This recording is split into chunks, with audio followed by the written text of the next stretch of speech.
Hello, hello. Welcome to RamGoatAstrology. I am Laura Lee. And I am Helena. Hello. We are back. We are. You called me this morning on the phone, and Yeah. I was in my van, and I was waiting to drop off my daughter Gwen to go to band, and the phone rang, and I saw that it was you, and I was like, oh, Sweden's calling. Yeah. It just made me so damn happy. And then I talked to it, and we scheduled our time, and then I hung up, and I looked at her. I said, what did you do this morning? I talked to Sweden.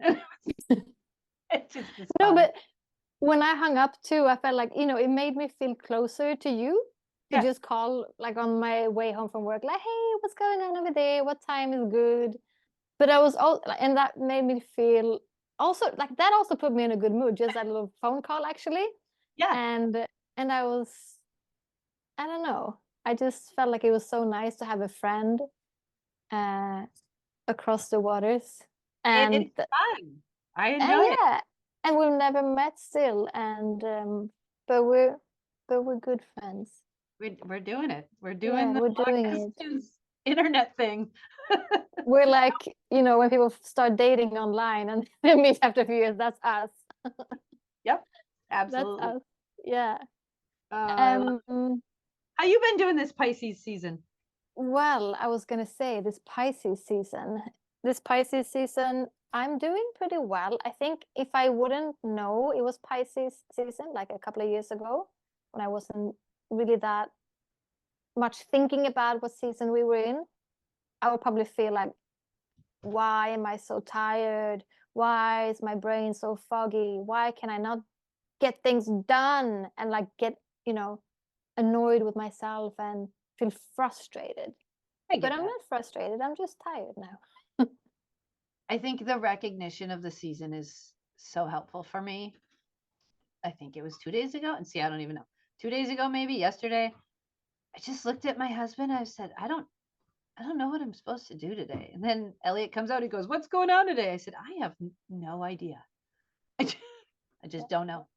I feel foggy, but I'm also kind of surrendering to it as well. I'm doing my art. I've been wire wrapping my crystals that I have. And I finished that one. And I think I've done 2 or 3 of them now. And then I just painted my last belly cast. I did belly casting when I was pregnant with each of the kids. And I never painted them. But now that we're done, I feel very compelled to get that project done. Yeah. So I've been painting things from the past and wrapping things up. How Piscean. That's very Piscean. And yeah, I feel like I've been pretty good at surrendering to Pisces season and trying and not getting things done. I also feel like there's a lot of plans sort of up in the air. Like everyone around me is like sort of making plans with me, and I'm just like not really knowing what dates we're talking about, but just sort of hoping that everything's gonna land and like nothing's gonna be double booked. But I am also so much Capricorn, so I feel like I am always still wanting to be productive, even though I might do things more slower now. So I feel like I still have a lot of work to do at slowing down even more and actually having times when I'm not productive, which is really hard. I feel that. Yeah. I don't have anything active in Capricorn except for my South Node. So like I got that internal like workaholic energy, right? Like I like it. I genuinely like to work. And that working on not working is a lot of work. It is. I was actually listening to, I just sort of found another astrologer on Instagram, and I don't remember his full name, but it's Chris something. I'm sure people listening knows because I think he has like a bunch of, I think he's pretty big on Instagram. He does tarot readings on like each sign for each month. So I listened to the one about Leo for March, which is my sun sign, and I also listened to the Capricorn of March, which is my moon and ascendant. And the one where he talked about Capricorn for this month was very like uncomfortably true. And he, was talking about how Capricorn so much, instead of feeling the feelings, which Pisces really asks us to do, you need to feel the feeling. If you have a lot of Capricorn or strong Capricorn in your chart, you will just find a job to do instead. Mhm. You will find something to do instead of feeling the feeling, because honestly, that's the hardest thing for us Capricorns, to feel our emotions. So I felt, and I was like, oh, I felt so called out, and I thought I had come very far already, but I realized listening to him that I was like, oh shit, that had gone undetected for me. I was like, oh, that's right. I don't really stop. I am always finding things to do. Yeah, because it feels better to do than to be and feel. It's very uncomfortable. Yeah. Yeah, take a So, breath into that. mm, I think that's what I'm doing with this 3-month program I'm in called Becoming You. We have to have Tassin on the program. She's awesome. And Tassin's running this program, and I'm not learning anything particularly brand new. It's presented in a new way with a new light. So I'm getting it from a new perspective, but it's stuff I've heard along the way, but implementing it differently and working with this group of women consistently 2 hours on a Monday, and then every day checking in on text and every day doing your journaling and really about these, what are my values? Yeah, because you have this group of like what's called, like, you tell us what you do. What is the group? Well, it's called Becoming You, and it's a program that is basically trying to find who you are authentically inside without all of the layers of traumas and baggage and, projected ideas from other people. So peeling all of that away and finding who you really are. And I've been part of this program by doing the astrology readings for everybody, but now I'm in the program. So it's been a really great experience, and I'm really enjoying the intentional time of figuring out who I am and what I value and what I really do need to have a healthy balance and create healthy flow in my home, and catching myself when I'm starting to get angry, but not getting judgy about it, just letting the anger move through me. And it's been amazing. So I think it's really something we need to be all working on some way, somehow. And for me, I do really well in a group setting online. I love online learning. It's been phenomenal. So I think this is something I'm experiencing, is learning how to feel differently and really letting myself feel it just for a few minutes. And then typically it moves through you quite quickly. Yeah. But stopping of the feeling is actually the more painful thing in the long run. I think it's something that we all have to work on, is learning how to feel our feelings. It's not something that's taught to us. No, at least not maybe our generation. I think maybe the generation that are having kids now and have been for some time are doing that more. But growing up, it didn't come so naturally. So it's really something I need to find myself and try and work at. And even if I'm trying to do yoga at home, I can't really do it. I get distracted by other things I need to do. That's why I can only do yoga and like relax when I'm going away. When someone's telling me. Isn't that an interesting observation? I feel very, very similar. I really need a group or people or something. I need to do it with a buddy or with a somebody or in a different space. Speaking of Capricorn, I was just looking around at my family's charts the other day. As you do sometimes, you just like browse around and like, oh, I wonder what's going on here, my parents' life, and just poking around. For those of you that don't know, that is what astrologers do. We just randomly look at people's charts and we just look around to see. It's like looking in their book and starting to see what's going on. A little bit like that. And I looked at my grandmother's, and my grandmother is 92 years old, Capricorn lady, and she has dementia. She actually has Alzheimer's now, and it's pretty recently that she got that. Okay. And I was looking at her transits, and she has some very foggy transits right now. She has Neptune square her Mercury, and it was another Neptune transit. It was like Neptune opposite, yeah, I think it was opposite her ascendant.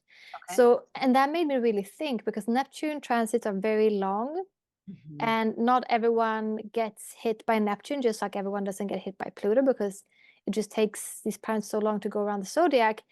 And I read a little bit about these transits, and I was like, hang on, this sounds like dementia and Yeah. Alzheimer's.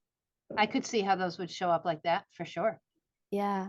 And it was just pretty intriguing, and I understood her.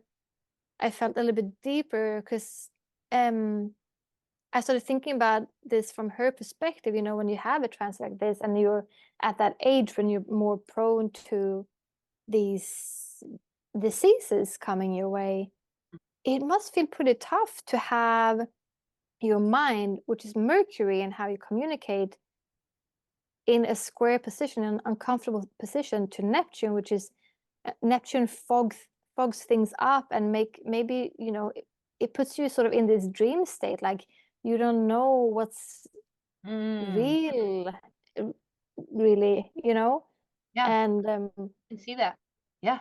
it was just really interesting, because I haven't looked at her chart for a while, and then I saw these two big Neptune things, and this has literally, like, she became more ill this past year, and one of these transits started a year ago exactly, and she moved into like a care home. Yeah.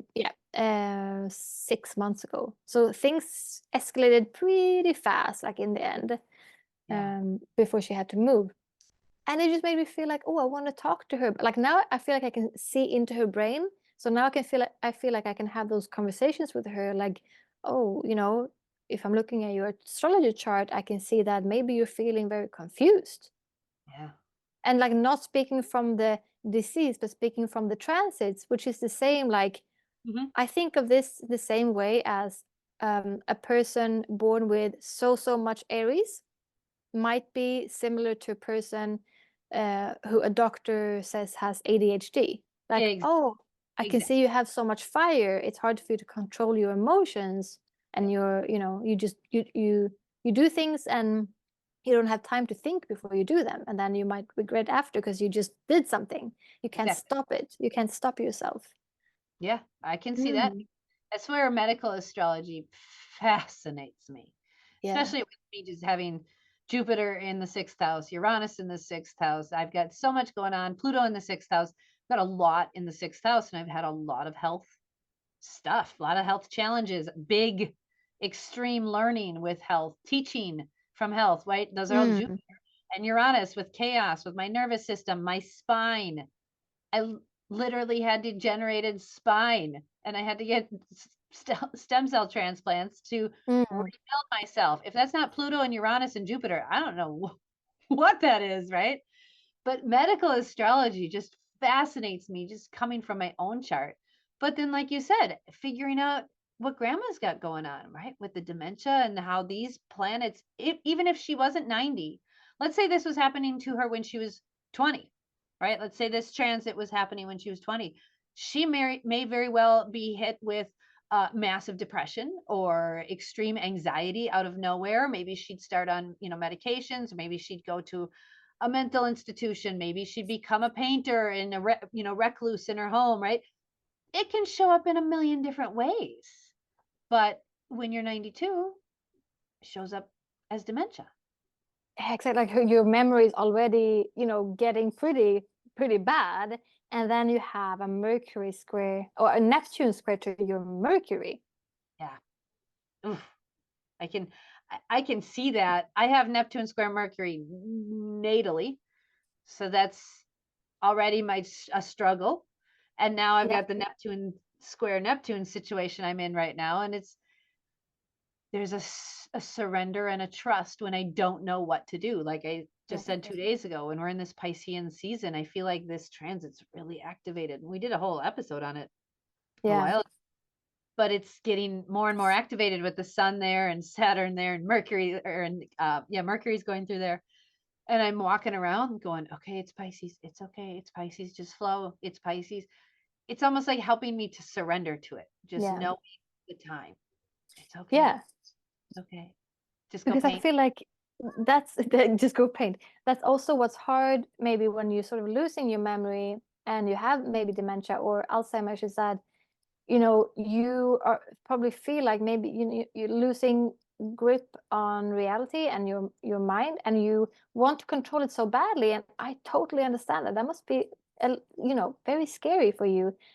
But I don't know, like working, like fighting it and fighting something like that could have like the opposite. I mean, I'm not speaking medically. I have no idea what to do when you have Alzheimer's, but I'm feeling, just talking about astrology, when you fight something like Neptune square to Mercury, you try and have control when you clearly don't have control of your mind, instead of just flowing with it, it might have the opposite effect. And I can see here what she has. She has actually Neptune square Mercury, and it was Neptune conjunction to Moon, not opposite ascendant. Neptune conjunction to Moon, so it makes her confused about her feelings and emotions, and that combined with a Neptune with her Mercury, which is mind, Her heart and it her makes head me are screwed up. feel for her. Her Yeah, heart and her head are very confused. Which dimension is she in? Is she in this exactly. dimension? Is she in another dimension? It makes me think she'd probably be very spiritually tuned in right now. Yes, yes, yes. And Really this is, tuned in to the other side, or she probably has friends she's chatting with who passed on, right? yeah, Maybe grandpa's there, whatever, right? She's probably happy as a clam in another realm right now. That would make a lot of sense. This is yeah. honest. You and I have had a lot of spiritual conversations, and I know that's kind of where almost our podcast seems to be leading to, right?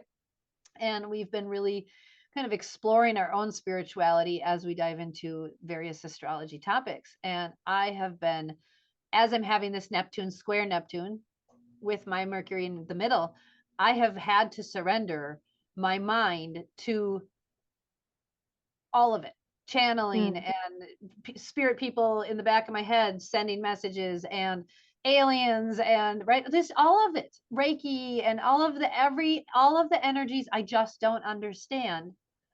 Just surrender to it and mm, utilize it as we can. And I think that's why your phone call just made me giggle this morning, because isn't that what these devices are, these phones, right? You just, nobody knows how this works. I don't know yeah. how you called me. How I I have it's no idea how I called you. It's magic. It's not connected to anything. This is like a magic wand. Yeah, you can try and explain the science to me of how the internet works and how Wi-Fi. Sure. Okay, it's still magic. Yeah, yeah. But yeah, I was like, first when I read this about her, I was like, oh no, she must be feeling, very confused about her emotions. And I thought about those times when she actually has been quite upset. Like sometimes, calling in the middle of the night, thinking that someone stole her child, you Oof. know? And that must be like a terrible feeling, because of course that's what she believes right at that moment. And then I thought, oh, but she's also super tuned in right now. And my grandmother actually is, when she was younger as well, she used to have dreams, like predictive dreams. Like she would predict in her dreams. Like, yeah, she used to go to to play bingo, and she would dream about what table to sit at and who would win the heights. So Go, my grandma. dad, they would always try. But you know what? She didn't want to after a while, because people started asking her, like, where do I sit? Tell me, like, what table do I sit at? So she was like, I don't want to have these dreams anymore. So it stopped.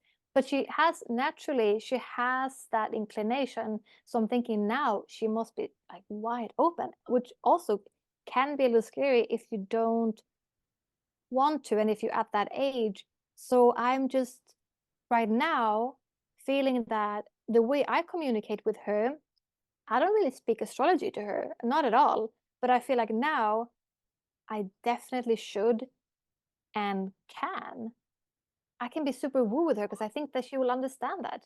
I totally agree. I think what's it going to hurt to at least try it? Yeah, exactly. Yeah, do it. I would definitely dive in with that, and even just ask her some basic questions, like I do with my 3-year-old. Hey, do you have any dreams? Has anybody been showing up and talking to you? Do you feel any energies around you? Right? Like Yeah. when you're sleeping, do you get any images? Just some basic, simple questions. What's her answers being a 3-year-old kid? Like, what have you got? All of it, all of the answers. She Yeah. usually has an answer for everything with a long, in-depth explanation. And she's very, very articulate with all of her descriptions. Now, if we could understand all of what she was saying, Oh, okay. Yeah. we can understand about 50% of it.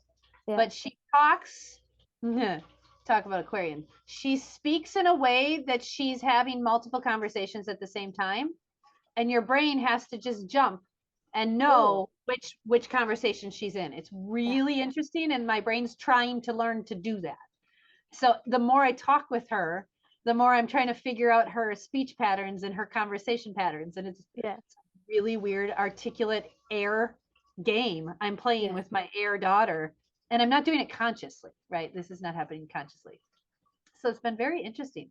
But hey, Mama, are you searching for a way to connect with your child in a better, deeper, healthier way?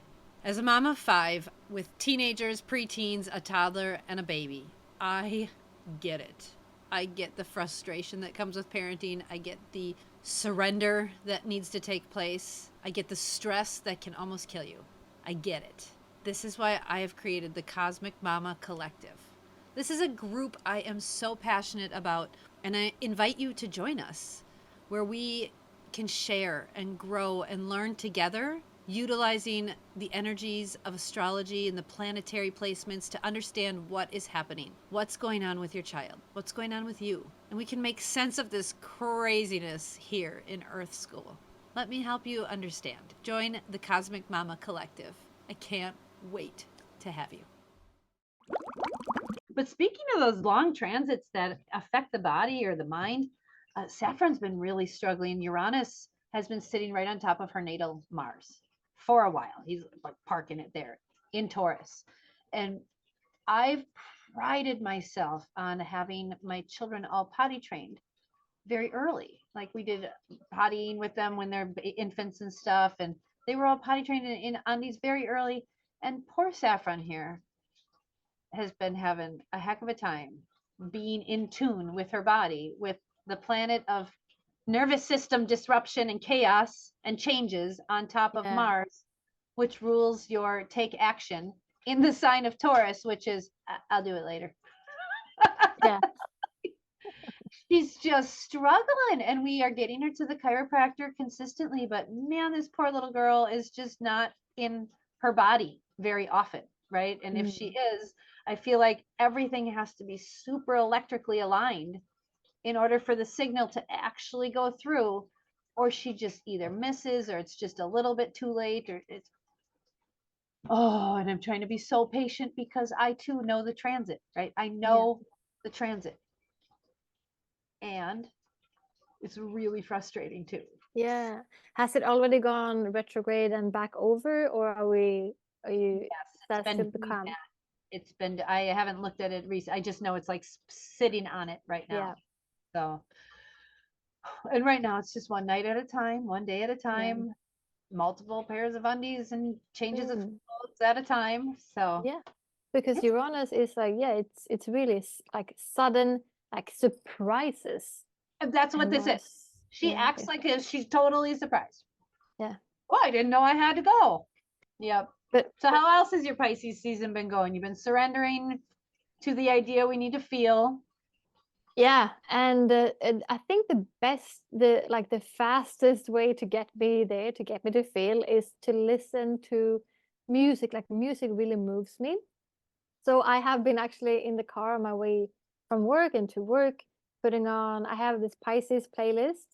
So I've been putting on these songs that really make me feel, and you have I haven't cried yet. Yeah, I'll share it with you. I'll share it with everyone. I can put it on. I'll put it somewhere on Instagram. where we're called Ram and Goat Astrology. Mhm. And so everyone can see it. Yeah, it's like it's a little bit emo, and then it's a little bit feeling, and then there's some hope in there too, like just like Pisces. Very dreamy also. So it's a ride. Is it in Swedish or English or just music? No, I think all of the songs are in English. Yeah. But that I feel like that's been my best way, because I feel like also I want to get there. I want to I want to surrender more before we leave this season. But and I'm like I sort of want this season to stretch out, because I'm feeling like it's even though everything's like slow and gooey. I know Aries is around the corner, and when Aries comes, everything will just be so fast. So I just want to I want to just have a little bit more time here. It's when you're sleeping, you don't want to wake up. It's like just 1 minute more, 5 minutes more. A few more minutes, please. Yeah. Yeah. I feel Yeah. that. I feel that. I'm loving the surrender I'm doing to art. Like I'm really surrendering to the art and the hobby of just creating and allowing whatever comes out. Mm. And that's been the surrender for me, is getting back into my art and not so much into the work productivity. Saturn going through my 10th house in Pisces has really been pushing me in that work department, right? Do the work, do the work. But then Pisces is like, yeah, but make sure you're flowing and make sure you're doing your self-care. Make sure you're feeling. I'm like, oh, okay. I'm trying to follow both fish. And what I realize is you can't follow both fish. You have to sit on the edge and just observe the fish. And for me, that is doing art. That's what art does. So when I Yeah. sit here and I just wire wrap a stone and I just twist it all into different things, it just brings me that surrender. I feel like I need to get something like that. Like I used to do more art before, but I haven't in years. You know what stopped it? It was me trying to make a business out of it. And Yeah. then, and then it just sort of died a little bit for me. And since then I think I was a little bit hurt by that, I guess. And I haven't really like done anything, like barely What was the thing that hurt you? anyway. Not selling your stuff or trying? What was the What thing? what didn't work was the pressure I started putting on myself when it became work. I had to make money, and I went way too fast, and I should have like eased into it. But I have Mars in Aries, And you have a so Leo sun. Let's and I honor have a that. Leo sun. Yeah. And I think I was just not using my chart balance, because all of that Capricorn as well. I'm like, work, let's go. I'm gonna make money from this. And then Do it. I just was way too fast with it. It stopped being fun, because I was very intuitive with my art. It was just intuitive. I didn't have any plans. But when it came to the fact that I was thinking, well, I have to sell these things, Yes. then there goes sort of the softness from it. At least for me, I Mhm. put just too much pressure on too fast, and then I couldn't do that intuitive feeling, like creating anymore. I get that. Hmm. I see how that could happen with your chart and just in general when you take something that you love and you make it into an income stream, it does change the weight of it. It changes the Yeah. molecular structure of it Yeah. because of the way we view income and money, right? Yeah. But when you make it an income stream that's just a passive, like whatever, I'll just make Exactly. whatever. That's typically when the flow happens and you're into that artistry flow. But man, Mm. when we try to force it, it does take the fun out. It Yeah. absolutely Yeah. sucks it right out. Yeah. Well, I hope you get back into art. It's been years, you said? It has been. Yeah. I was That's trying to become I was doing ceramics, so I was trying to sort of make that happen for me, and it was going well until I put too much pressure. Before that, it was going in the right direction, but then I just went too fast, and then okay. Hang I on. left the You were studio. doing ceramics. You were doing Yeah. ceramics and you were going too fast and putting too much pressure. And what happens when you're making a ceramic piece and you go too fast and you do too much pressure? Yeah. falls apart. Like, what a great metaphor for the art you were doing. It falls apart. I know. And actually, it's a little, I think it would be funny for you. This is because I see, ceramics, it's mud, it's Capricorn. And at this time when this was happening, I was actually going through Pluto conjunction to my moon in Capricorn. Oh, yeah. Yeah. So I was dealing with a lot of stuff around my emotions, around my Capricorn, earthy emotions. I had to transform a lot. And I guess that was one of the things that, because a lot of things happened for me. I transformed emotionally a lot, but what I left and what I haven't picked up yet is a way of creating. I mean, I do create. I have this podcast. Now I have another podcast, and I'm creating more in a social way now. But I really miss that tangible thing, touching something, because that's always been my thing, to draw, or to make ceramics, like to be very close to the material. Yes. So what's the thing calling to you right now? Like, if you close your eyes and you just see yourself doing something, what is it? I think it would actually be ceramics. Like I really love that way of creating. Like it's a piece of clay and you just shape it, and it's right from your palms. And I love that. Like it's like an extension of your arms, basically. And I love so much the fact that you make something and then you put it away and leave it to dry for a long time. And it sort of never really ends up the way you thought it would. And I made things intuitively, so it would always be like an odd form, but then it would be even like, I love that the clay was like a partner to me. Yes. I was creating with the clay. I wasn't trying to force it into something. I was playing with it and seeing where it would take me. Yes, that's what I love about wire wrapping. So I'm using metal and stone, and I'm wrapping the stone with the metal. And of course, no two stones are ever the same shape. So I have to look at them and really like let them talk to me, and really like work with the little pieces that are sticking out and figure out what that is. And for me, it's my fingertips. I love that you like to use the palm, and I use the tips of my fingers, but you have to just let it unfold. And that's the surrendering that really takes place with art. And why a lot of people who have control power and control issues don't like art, because there is a surrender and you don't know what it's going to look like. You have to just let it unfold. You have an idea in your head of what you're shooting for, but it's like going thrift shopping. You never know what you're going to find. Yeah. I actually had some courses that I was teaching in ceramics, and I love doing that. But it was very clear because the way I was teaching was to surrender and to like play with the clay.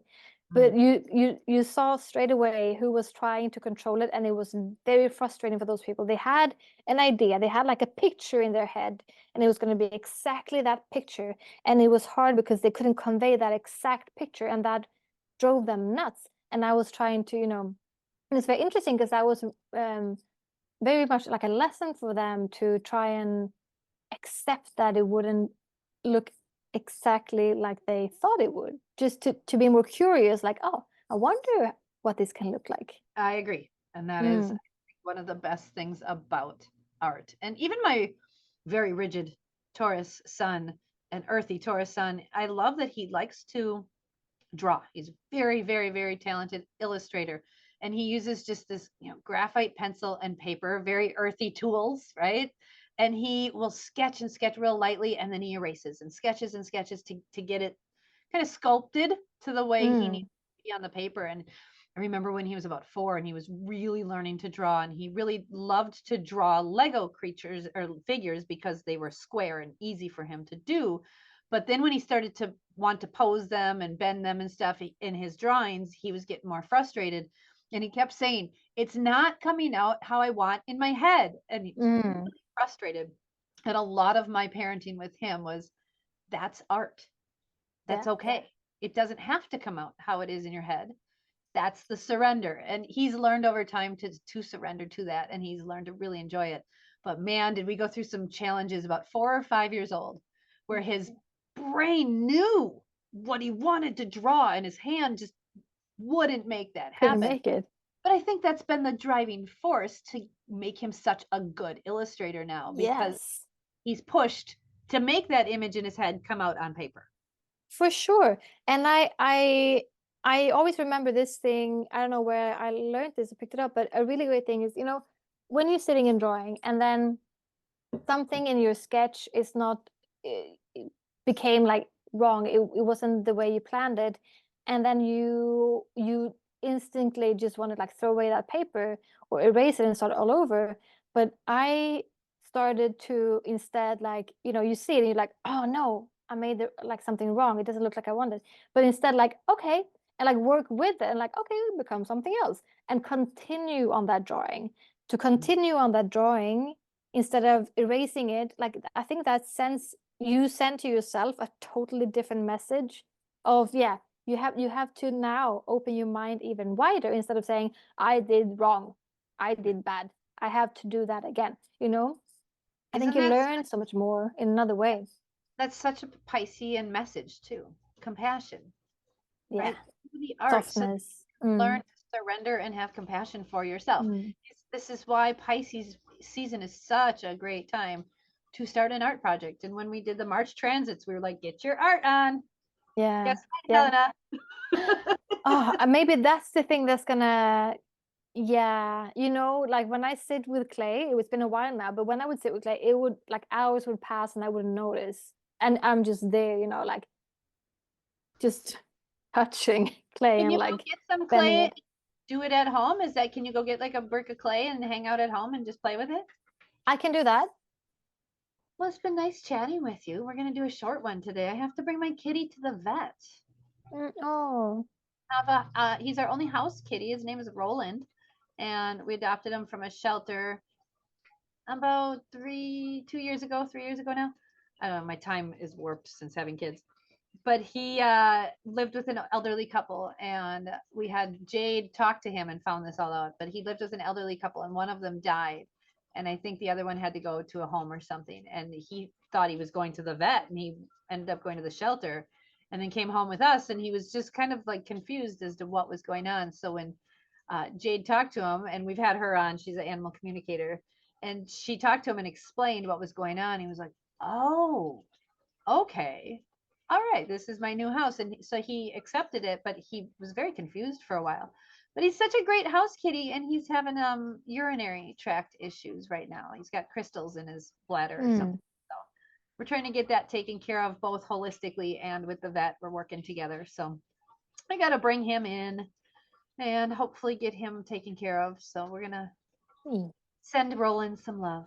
Yeah, interesting that we start talking about art in Pisces season. I know, it's kind of seems to be the flow of the way we keep going. Yeah. Flowing with the fishies. Yeah. Awesome. Well, you enjoy your clay. I can't wait to see the stuff you make. Send me pictures. I will. All right. Good luck with your kitten. Yes. Thanks for listening, everybody. We'll see you next time. Bye-bye. Thank you for joining us on this episode of RamGoatAstrology. You can support the show by buying us a coffee or a tea. Link in the show notes. Your financial support means the world to us. Join us next time.